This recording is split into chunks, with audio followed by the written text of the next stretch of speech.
because you realize that you look like somebody else in another place. And some of the issues and some of the challenges that you have in this life, you're experiencing in that exact same life. And the choices you make here affect the choices that are happening there. And we could say that there's only past lives and future lives in this dimension, in space-time. In that dimension, there is no past lives. It's all happening now. I don't know how else to say it, but as you begin to change your consciousness, you can slip into different spaces, different realities, and experience aspects of yourself that are just like this wonderful kaleidoscope of possibilities.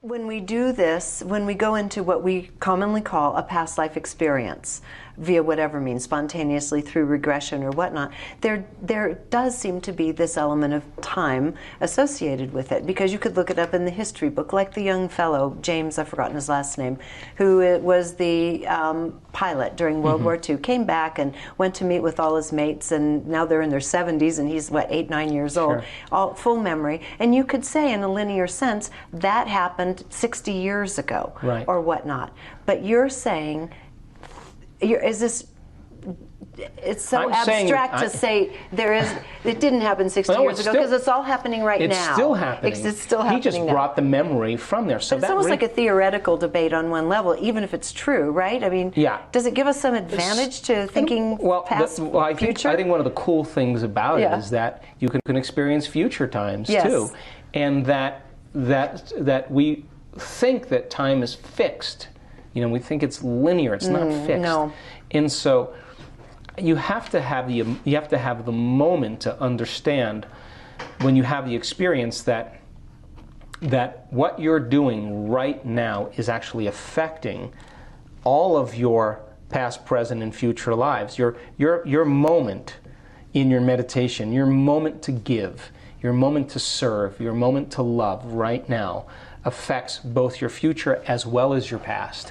And when you get a little glimpse, there's the point, whether it's the past life or the now life that's in the past, or possibly in the past, when you have that moment of expression of self, you bring that back with you. And the knowledge of you as a soul is amplified.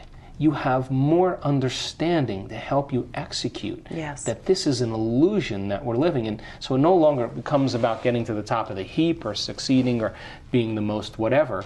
All of a sudden you're realizing now is about how you're going to make a difference, or how you're going to contribute, or how you're going to cultivate an aspect of self to help you in this life and all of those other lives that are happening simultaneously. When you get that, when you're in sync and that connection is intact, you're given very clear information regularly on which to make decisions.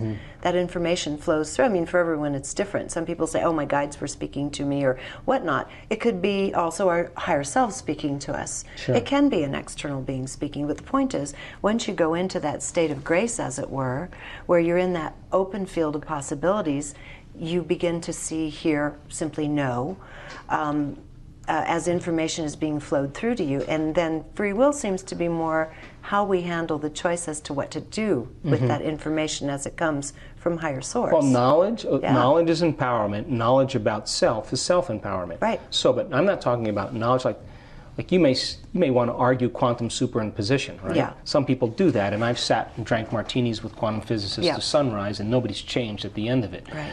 But having the experience of quantum superimposition, which is what that is, that you begin to realize there's a oneness to all of this. Yes. That I don't know how else to describe that, but there's a oneness that allows us to understand through experience the mystery of who we are. Yes. So the knowledge then becomes the precursor to the experience. But the truth is, the biology, the neuroendocrinology, the quantum physics, the brainwave explanation, the physiology, all has a justifiable pattern that we can begin to emulate, we can begin to teach, and for certain times you have to go past your fatigue. That's what I was trying to say earlier, like the Zen monks that take the Zen monks and give them a koan and make them sit up for 3 days and focus on the koan,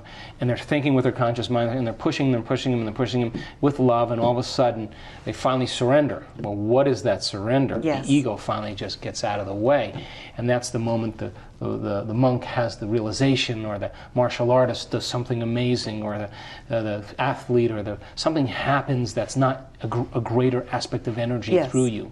So then time stops when that occurs, because all of a sudden things slow down, or the moment is elongated is the best way to say it. And so when the moment is elongated like that, Einstein said, time and space are not conditions in which we live, but modes in which we think. And relative time is altered, and you have access to more time.